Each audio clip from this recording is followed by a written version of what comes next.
Hey authors, not to freak you out, but what if that bad thing comes to pass? Could you be okay anyway? I'm Claire Taylor, and I'm going to prove to you that no matter what happens, you can continue to be a writer.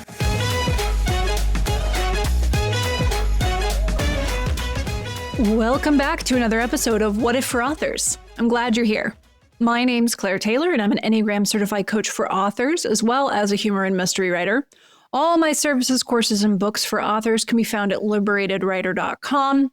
Go check it out if you're curious about how you can build a more sustainable author career in uncertain times. I have a new book out called Write Iconic Characters, all about using the Enneagram to develop realistic and relatable characters that live rent-free in the reader's head. You can find that on most major retailers or go to books2read.com/WIC. I also want to mention that I've been publishing a lot on Substack lately. If you like the content offered in this podcast, which I hope that's why you keep coming back. I hope you not just hate listening, but if you like this podcast, I think you'll like the additional thoughts and guidance that I offer over there on Substack. If you search for Liberated Writer there, you'll find me pretty easy. So follow me or subscribe to the account to receive the posts straight to your inbox. That's one thing I really like about Substack. You don't have to download the app or visit the website to receive the updates from accounts you subscribe to. It just shows up in your inbox like a long email. Those who've been subscribed to my email list for a while know that I have a history of sending mega long emails with no sales pitch, just value. Now, a lot of people like that, but I've also had a couple people email me over the years, a few people, to offer the unsolicited advice that I should break up my big walls of texts with images or GIFs and not send so much all at once. I get that. The thing is, I like big walls of text. They don't scare me, and I think they're good for weeding out people who are looking for surface-level catchphrases to solve their life's problems. Y'all know that ain't me. If a pithy sentence were all it took to liberate people, Instagram would have done that a long time ago. They would have gotten the job done. There'd be a whole lot more liberated people out there, and we wouldn't be in this mess. Either way, I thought it made sense to move some of my long-form stuff for authors to Substack, so only the people who want that delivered can receive it, and the ones who are intimidated by big blocks of text with no images can enjoy my regular email list where I drop all the promotional offers and so forth. Since I left social media last year, I've shifted my expressive Enneagram attention more towards Substack. So there's already a lot of content there that you might enjoy or find useful for your author career. And it's the only place that you can chit-chat with me in the comments now. So some people use Substack as a social media platform, but I don't recommend that, obviously. A paid subscription to my Substack gets you the same thing as a free subscription. But I do really appreciate all the paid subscribers. That certainly helps me legitimize to myself the hours I spend on the posts that I write there. Yes, it's hours each post, just like I spend hours on each of these podcast episodes. Those are hours that I'm not spend writing my own books or coaching authors. Time and attention are, of course, a zero-sum game. I love writing on Substack, but yeah, I do also need to make the numbers work. So if you've been wondering how to give a little each month to support this podcast, a monthly subscription to Substack wouldn't be a bad option. It's only $5 a month or $50 a year. Again, you don't get anything extra for the paid subscription yet, other than my gratitude, but you will earn a lot of that. So that is Liberated Writer on Substack. Hope to see you there. Okay, so on to the topic of today's show. This one has been coming up a lot with authors, and it sounds a little different depending on the Enneagram type of the person I hear it from. So this episode will include an individual type breakdown. The news cycle during the week that I'm recording this episode has been an especially stressful one, or at least I'm feeling it. I usually check the news maybe once a day, but things have been developing so rapidly that I've found myself itching to stay updated hour by hour. I'm cutting that out, don't worry. But usually once that impulse starts for me, I really struggle to reset until the next day. You might be wondering what events I'm talking about, but Honestly, it's really fill in the blank here. It could be anything, right? When I'm recording this versus when you listen to it, it could be anything.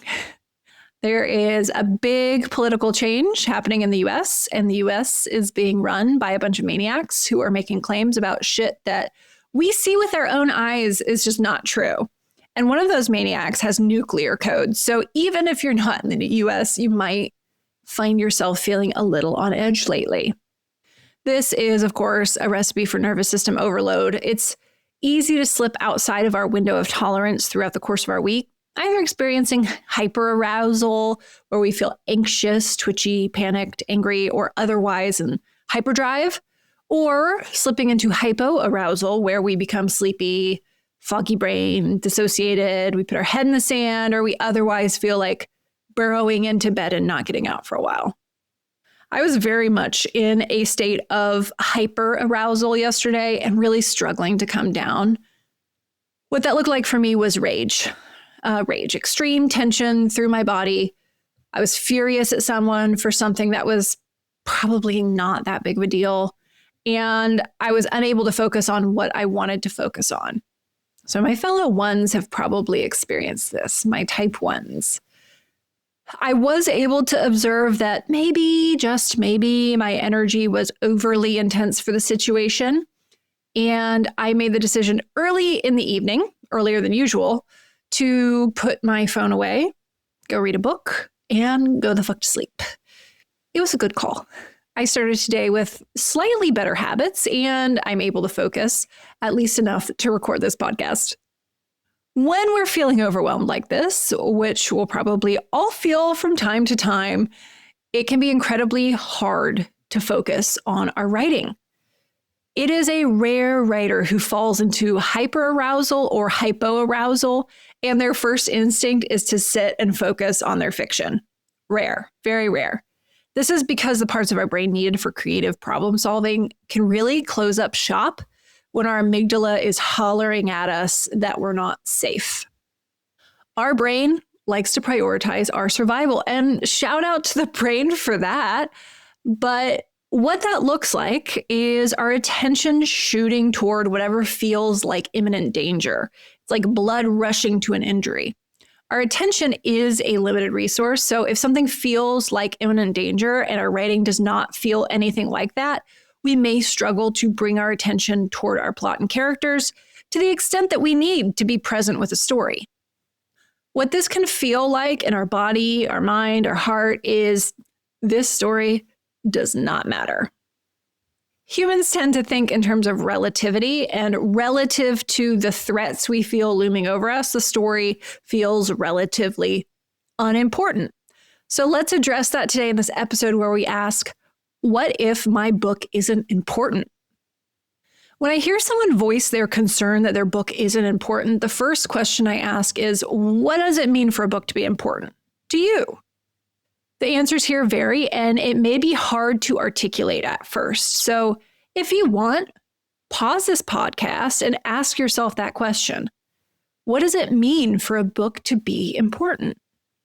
The Enneagram Type 2 might say it's only important if it helps others somehow, helps them feel less alone, helps them connect to the fact that they deserve love like everyone else, so on. Now, this isn't a rule, just a nudge toward what I tend to hear. Enneagram 3 might say the book is only important if it sells a lot of copies. That might be their metric for importance that they're working on. Enneagram Type 7 might say that the book is only important if it's fun and exciting. Or the 7, this is the enthusiast, of course, might be like, wait, books are supposed to be important? If that's the case for you, if you don't really need books to be important, then move on from this episode. We all envy you. Don't make this an issue if it isn't one. Now, that being said, I do work with 7s who eventually hit a crisis of, why am I doing this when it's so hard? And that's where we might want to connect to the importance of the project. There's no right or wrong response to what makes a book feel important to you. What's crucial is that if it doesn't meet that criteria, you may struggle to keep writing when there are so many other things in your life that feel more important. Let's talk about money right quick. Sometimes the importance of the book is that selling it is how you make money and pay your bills. Now, this is definitely important, but I'll share a secret with you. This doesn't feel important to everyone. Saying money is important or feeling money stress doesn't necessarily mean your brain will then connect deeply to the manuscript because it's your path to more money. Frequently, money stress can disconnect us from the importance of our book. It can cheapen the storytelling experience, or rather, it encourages us to cheapen it. I see a lot of threes who can refer to their books as products and think of their stories as content and not really struggle with the existential question of, what if this isn't important? Their internal patterns are more supportive to this approach than those of other types for a while. There can come a point when more money stops feeling fulfilling, and maybe that four wing of the three sneaks in and starts demanding more connection to the storytelling process. Threes are not unemotional or shallow, not even a little bit. They've learned to put their deep feelings aside to get things done, but as they mature, they start to feel the loss of those feelings, those emotions more acutely. That's usually when they come see me and we get things back on track, no sweat. But for the other types, adopting an approach of measuring your book's importance by sales numbers or popularity, it isn't going to hit the same way for you, even for a little while. Discovering what makes a book feel important enough to sit down and write is a crucial meditation for the rest of us. If you're struggling to connect to the importance of your book, there are three directions I would encourage you to explore. The first direction: are you letting in threatening noise like I did yesterday? Remember that importance is felt relative to other things. So if you're flooding your brain with information that feels like an emergency, it's going to be difficult to settle into your chair and write. If you suspect that this is the case, then you may want to set some boundaries around that. This could look like not checking your phone in the morning until you've written, or the less extreme restraint of downloading an app like Freedom and restricting your access to social media and the news while continuing to allow for texts or calls to come through. And I mention the phone and computer because these are the doorways through which most of the information we encounter that is disturbing, but that there is no immediate action for us to take. These are the doorways through which it finds us. When we see something mentally, emotionally, or spiritually disruptive, but it's not within our power to influence it, we can quickly get stuck in a stress loop.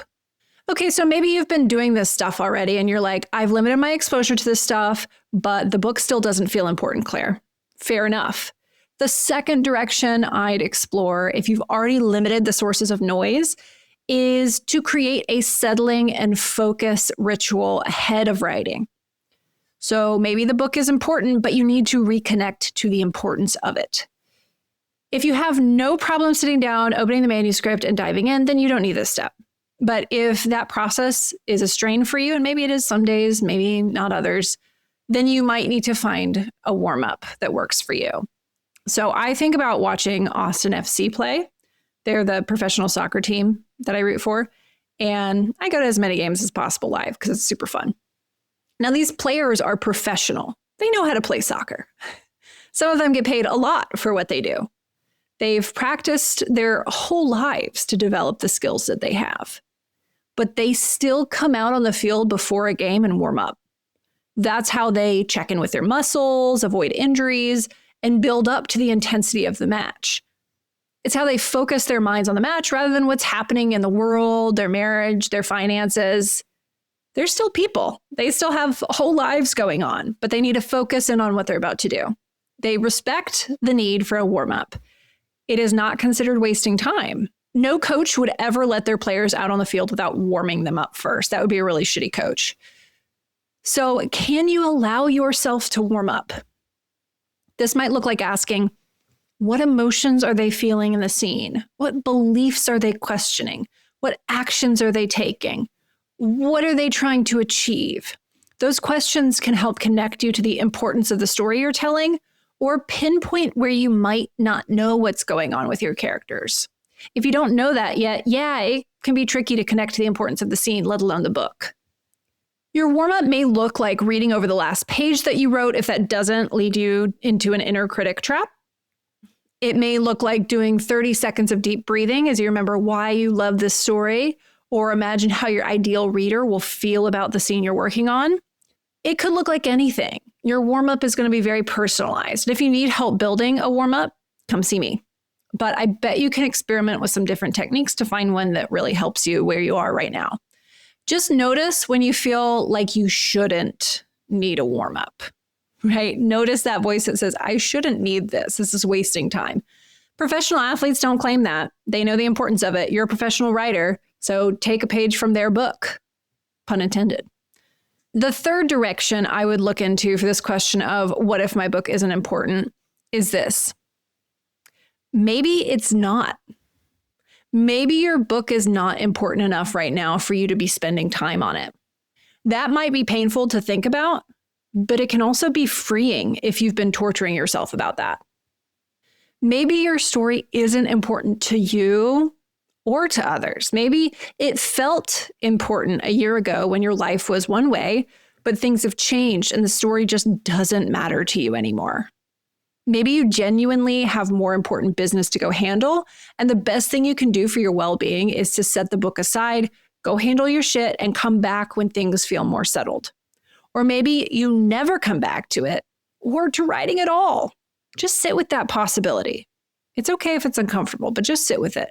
Notice what sensations you feel in your body, what your mind jumps to, what emotions bubble up at the idea of putting the book aside and possibly never returning to it. Some of you listening might feel relief.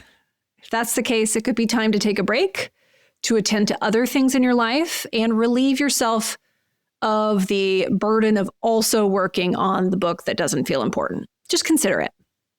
If you feel fear at the idea of putting the book aside, ask yourself what that's about.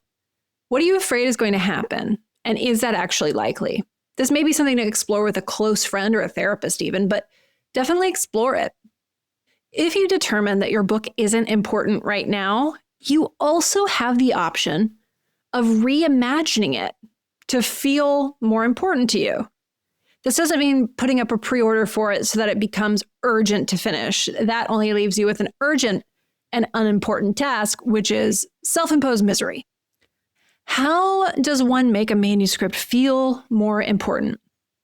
So here's an example that may hit for some of you. Let's say you're writing a cozy mystery that was fun to chip away at, but now your heart is absorbed in the horror of ICE occupying American cities and murdering peaceful protesters. You're struggling to sit and write about, say, a stolen artifact in your story when you're feeling the collective pain and terror of others. Relatively, the book doesn't feel important to you. So how can you make it more important? Maybe you decide to do some rewrites and focus on a theme of community. You create a resolution in your story that mirrors the one you wish to see in reality. Now the story feels connected to the situation that's pulling your attention. Reading stories that bring us comfort in this way is important.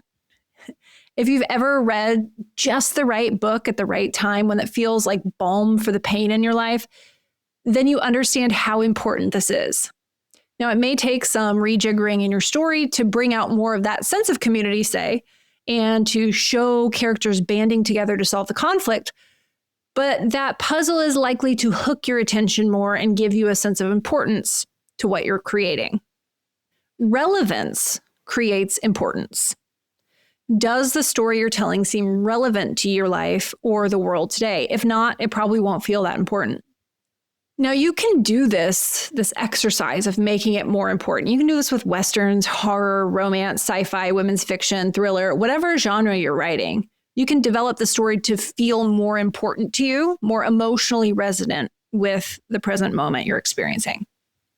There are some Enneagram types who use "it's not important" as a coping mechanism to avoid their core fear. So I want to look at each type more closely so nobody takes the wrong message away from this and says, Claire says not to bother. When what I would tell that particular person is, no, you need to fucking bother.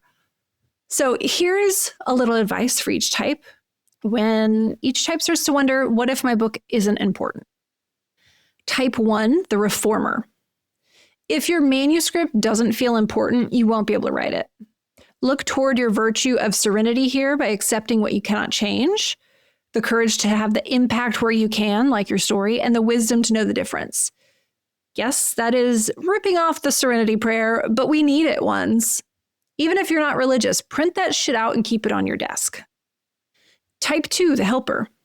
Your attention can get caught up trying to help people who either don't want your help or who cannot be helped by you.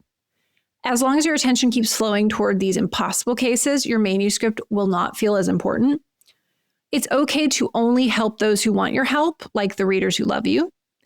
Ask how your story can offer support and comfort to the readers who want and need it, and then build your story around that.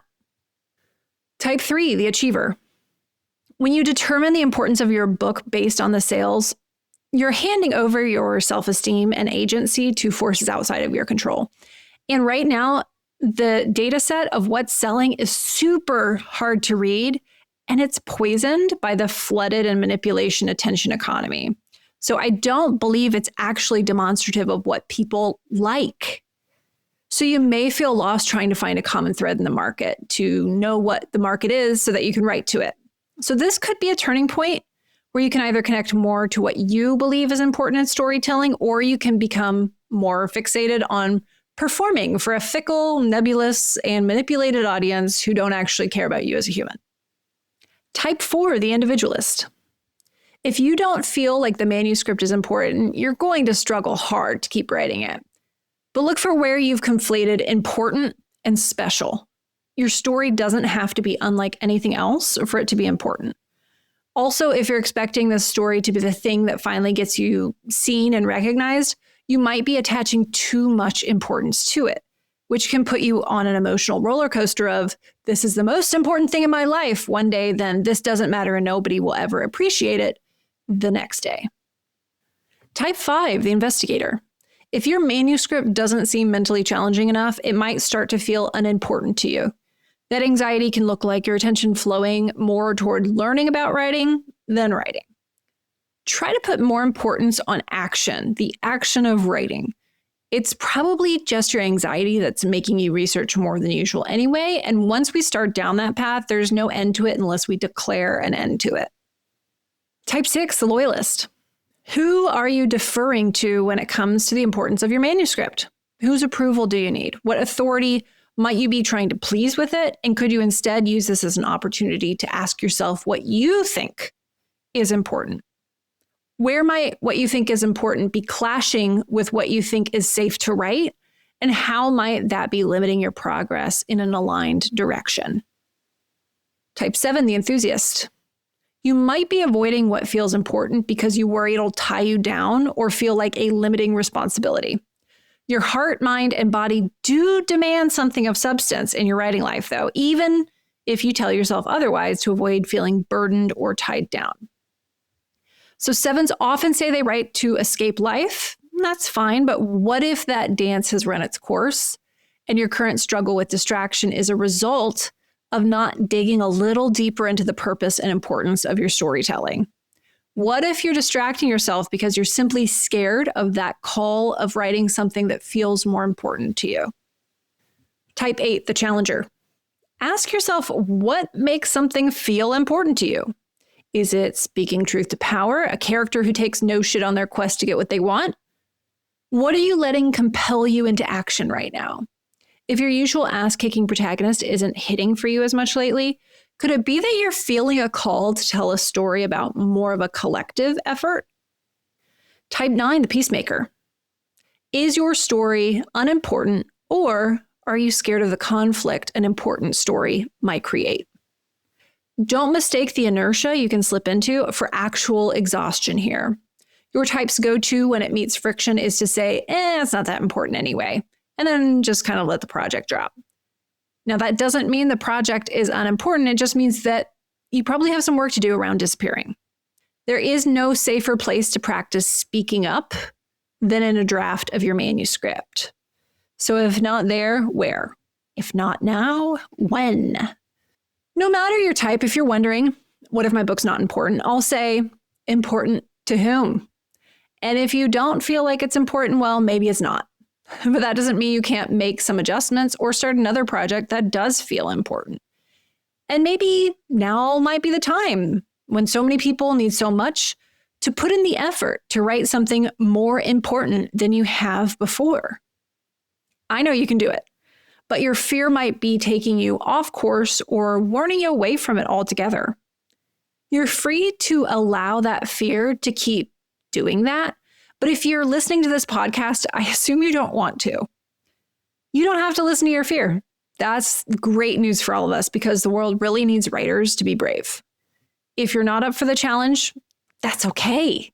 That's okay. You can continue to struggle with your manuscripts that don't feel important enough for you, or you can go do something else. There are options. None of us have to be writers. My hope is that even one person listening to this hears the call to be brave and decides to listen. You don't have to write revolutionary fiction. Just write what feels important to you today. Your voice really matters. Don't silence it preemptively. Liberated writers don't comply in advance.